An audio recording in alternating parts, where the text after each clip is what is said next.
Hey, it's great to be with you again today. Do you know the difference between temptation and testing? Yeah, sometimes it kind of feels like they're the same thing, right? But a temptation is something that is sent to us to see if we will fail, right? It tempts us to fail. Where a test in school, go back to school, right? What's a test? It's to see if you know your business and hoping that you will pass the test and get a good grade, right? So as we are tested in our lives, those tests come from God. God tests us sometimes to hope that we will pass the test and that we will continue to grow in our faith, that our character and perseverance grow, that our faith deepens, and because of that testing, we will grow in our faith, right? Temptations come to try to leg whip us, right? And knock us down. And, there's these temptations, chocolate, right? We hear that all the time, right? All these temptations come that, well, they're aimed at making us fail.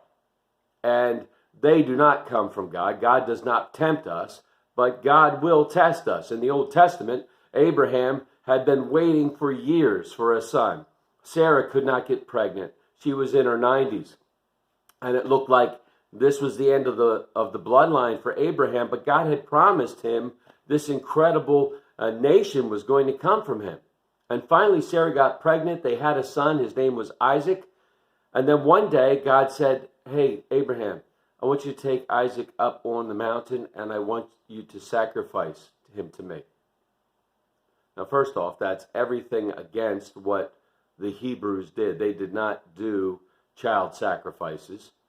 All right. And second, this is the answer to God's promise to Abraham to give him an heir, to give him a son.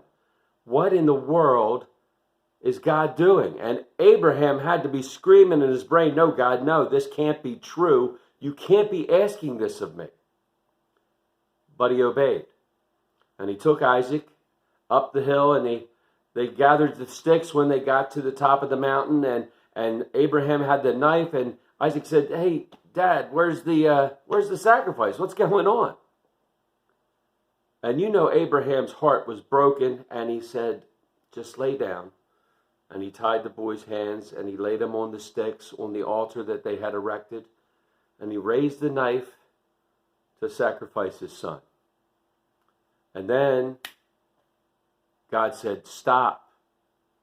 Don't do it. I was testing you to see if you would pass the test, if you would actually give up what you so treasured.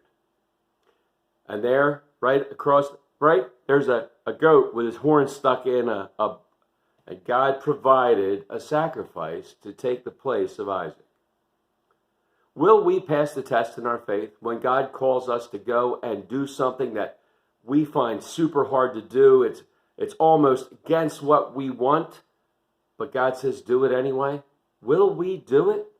Will we have the faith to believe that God will provide a way, even in the toughest of times? May God continue to pour out his grace, mercy, and blessings on each and every one of us until we get to meet again. Amen? Amen.